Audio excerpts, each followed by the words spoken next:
Starting your baking business part 5.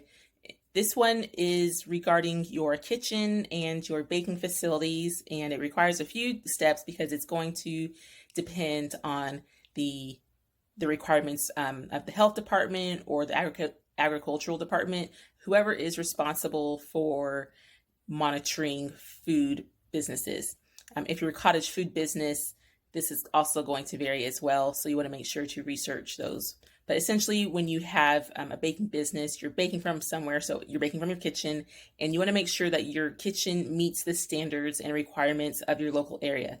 This will vary, so it does require some additional research because no two areas are the same and no two areas have the same rules and regulations. So you want to make sure to look up the rules and regulations on owning and operating your baking business and what the kitchen requirements are.